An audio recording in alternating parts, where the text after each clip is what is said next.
নমস্কার, সকলকে স্বাগত জানাই আমাদের চ্যানেলে। আপনার দিনটি শুভ হোক এই প্রার্থনা করে আজকের ভিডিওটি শুরু করছি। সংকট কাটে মিটে সব পীরা, जो सुमरे হনুমান বলবীরা। যে কোনো সমস্যা হোক, হনুমান যে কিন্তু সেখান থেকে আপনাকে রক্ষা করবেই করবে। তো যখনই আপনি হনুমান চালিসা পাঠ করেন, এই বিশ্বাসটা মনে রেখে কিন্তু অবশ্যই করেন যে কিছু ভুল করার আগে বা যে কোনো সমস্যা থেকে যেন হনুমানজি আপনাকে রক্ষা করবেই করবে। হনুমানজির কাছে কিন্তু আপনার চাওয়ার তেমন বেশি কিছুই থাকে না, সব সিচুয়েশন থেকে রক্ষা করুক এটাই কিন্তু সাধারণত আপনার আমাদের চাওয়া পাওয়া থাকে। আর করবই না কেন আমরা? শ্রীরাম যখন এই পৃথিবী ছেড়ে চলে যান তখন কিন্তু এখানে হনুমানজিকে রেখে যান, যাতে তিনি রক্ষা করতে পারেন তার ভক্তদের এবং পৃথিবীর সব প্রাণীদের যারা নানান ধরনের সমস্যায় ভুগছিলেন। এটা ভেবেই আপনি সবসময় পাঠ করেন। আচ্ছা, হনুমানজি কি সবসময় আসে আপনি যতই মুশকিলে থাকুন না কেন আপনাকে বিপদ থেকে রক্ষা করতে? যে কোনো সমস্যা, যে কোনো ধরনের যা কিছু থেকে যেন হনুমানজি রক্ষা করতে আসেন? আচ্ছা, আপনার যদি উত্তর হ্যাঁ হয় তাহলে তো আপনি সত্যিই ভাগ্যবান, আর আপনার উত্তর যদি না হয় তাহলে আজকের এই ভিডিওটা আপনার জন্য। তাহলে কেন, কোথায় যে আপনি সমস্যায় রয়েছেন, হনুমানজিকে ডাকছেন এবং তিনি পৌঁছাতে পারছেন না, এবং সেই সময় আপনার ঠিক কী করা উচিত, সেই বিষয় নিয়ে আজকেও এই ভিডিওতে কথা বলবো। এই বিষয়টা নিয়ে আপনাদের সাথে আজকে এই ভিডিওটি তুলে ধরেছি। তো আপনাদের যদি ভিডিওটি ভালো লেগে থাকে অবশ্যই সাবস্ক্রাইব করবেন, লাইক করবেন, শেয়ার করবেন। ধন্যবাদ। তো চলুন ভিডিওটি শুরু করা যাক। তো আজকের এই বিষয়টা জানার জন্য আমাদের ওই সময়ে যেতে হবে যখন শ্রীরামচন্দ্র এই পৃথিবীতে জন্মগ্রহণ করেছিলেন, সেই যুগে। ঠিক সেই সময় জন্ম নিয়েছিলেন হনুমানজি। তার মা ছিলেন অঞ্জনা, তার জন্যই তো বলা হয় অনেক আমাদের যে হনুমান চালিসা অঞ্জনীপুত। হনুমানজি কিন্তু জন্ম থেকেই অপার শক্তিশালীর মালিক ছিলেন।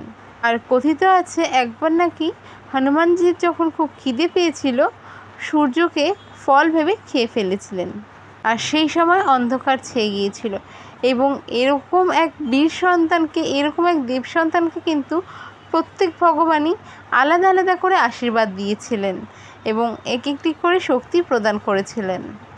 তবে সেই সময় কিন্তু তিনি ছিলেন একজন মাত্র শিশু, আর প্রত্যেকটা শিশুর মতন তিনি কিন্তু প্রত্যেক দিনই করতেন দুষ্টুমি, এবং তিনি কিন্তু কখনো কখনো নিজের শক্তি বা নিজের দুষ্টুমি দিয়ে ঋষিমুনিদেরও বিরক্ত করতেন। এটাও বলা হয় ঋষি সাবন্ত যিনি ছিলেন তার একবার যজ্ঞ চলছিল, হবন চলছিল, আর সেই সময় কিন্তু সেখানে গিয়ে হনুমানজি কিছু ঘটিয়েছিলেন। তখনই ক্রোধিত হয়ে ঋষিবর হনুমানজিকে অভিশাপও দিয়েছিলেন তিনি যেন তার সব শক্তি আর ফিরে না পায় বা শক্তি হারিয়ে ফেলে। আর এরপরে তাই হয়েছিল, হনুমানজি ভুলে গেছিল তার নিজের সব শক্তি। কিন্তু উনি যখন শান্ত হন তখন কিন্তু ঋষিবর হনুমানজিকে আরও একটি আশীর্বাদ দেন। সেই আশীর্বাদটা ছিল হনুমানজিকে যখন কেউ এই শক্তির কথা মনে করাবে বা এই শক্তিকে জাগ্রত করবে তখনই হনুমানজির নিজের সব শক্তির কথা মনে পড়ে যাবে।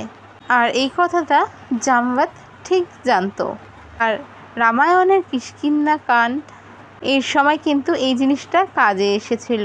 আর রামায়ণে যখন শ্রীরামচন্দ্র মাতা সীতার জোর খবর আনতে হনুমানজিকে দক্ষিণে পাঠিয়েছিলেন, ঠিক তখনই যখন দক্ষিণের শেষ প্রান্তে পৌঁছে গেল তখন তিনি দেখেন সামনে বিশাল সমুদ্র, এবং তিনি যখন ভাবছিলেন এই সমুদ্র তিনি কিভাবে পার করবেন, সেই সময় জামবত এবং বানর সেনা সেখানে পৌঁছে যায়। কারণ জামবত সব কিছুই জানতো, অভিশাপ থেকে শুরু করে আশীর্বাদ এবং কিভাবে সেই শক্তিকে কাজে লাগানো যায় সেই সব কিছুই তিনি জানতেন। তো জামবত হনুমানজিকে বলে, হে বলবান, তুমি হও পবনের সমান, তুমি হলে বুদ্ধি, বিবেক এবং বিজ্ঞানের খান, তুমি ছাড়া কে আছে যে এই মহান কাজ করবে? শ্রীরামের সব কাজ তোমাকে দিয়েই হবে। তিনি তখন হনুমানজিকে মনে করান যে হনুমানজির কাছে পবনদেবের থেকে, অর্থাৎ পবনের থেকেও জোরে স্পিডে চলার শক্তি রয়েছে। একদিনে তুমি কোথার থেকে কোথায় যেতে পারবে, এক পলকে তুমি কোথার থেকে কোথায় যেতে পারবে, এবং পৃথিবী থেকে একদিনে তুমি সূর্য পর্যন্ত গিয়ে ফেরতও আসতে পারবে। এই সব কিছুই মনে করিয়ে দেয় এবং কোনো রকম ক্লান্তি ছাড়াই এইভাবে বলে বলে তিনি হনুমানজিকে নিজের পুরো শক্তির কথা মনে করাতে থাকেন। আর হনুমানজির যখন এই কথাগুলো পুরোপুরিভাবে মনে পড়ে যায় তখন তিনি একটি পাহাড়ের ঢিবির একদম উপরে গিয়ে বসে পড়েন।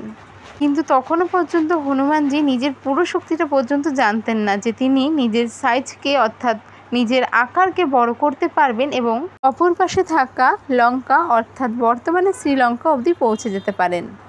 তখন জাম্বতজি হনুমানজিকে এটা বলেন যে এত বড় সূর্য যার কাছে ছোট ফল হে, তিনি আকার পরিবর্তন করতে পারেন যেন প্রয়োগ করিয়ে বল হে।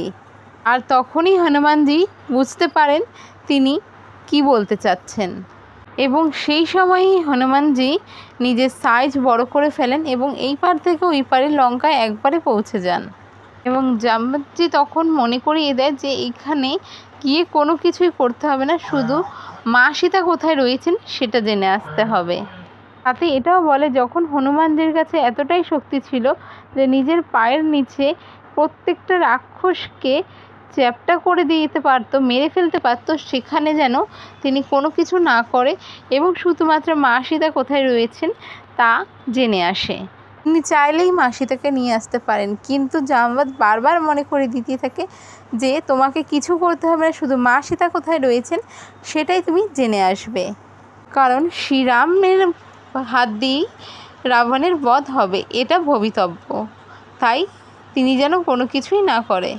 তো এই ক্ষেত্রে থেকে আমি এই জিনিসটাই আপনাদের বলতে চাইছি, যখন আপনারা হনুমান চালিসা পাঠ করছেন তবুও মনে হচ্ছে যেন কোথাও একটা খামতি থেকেই যাচ্ছে এবং আপনারা হনুমানজি পর্যন্ত পৌঁছতে পারছেন না, তখন অবশ্যই শ্রীরামের নাম উচ্চারণ করুন। 108 বার একটি সাদা কাগজে রাম রাম রাম লিখুন এবং তারপর হনুমান চালিসা পড়ুন।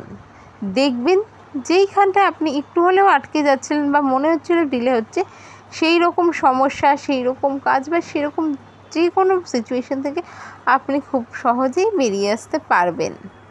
বিনা রাম নামে হনুমানজির কাছে যদি আপনি কিছু চান এবং না পেয়ে থাকেন সেখানে কিন্তু কখনোই হয়তো তা পাবেন না, তবে শ্রীরামের নামে কিন্তু পেয়ে যেতে পারেন খুব তাড়াতাড়ি। এই বিষয়টাই আমি এই ভিডিওতে বললাম এবং বলা হয়েছে সবসময় যে শ্রীরাম থেকেই শ্রী হনুমান, তাই শ্রী হনুমানকে যদি পুরোপুরিভাবে প্রাপ্তি করতে চান তাহলে শ্রীরাম অত্যন্ত গুরুত্বপূর্ণ।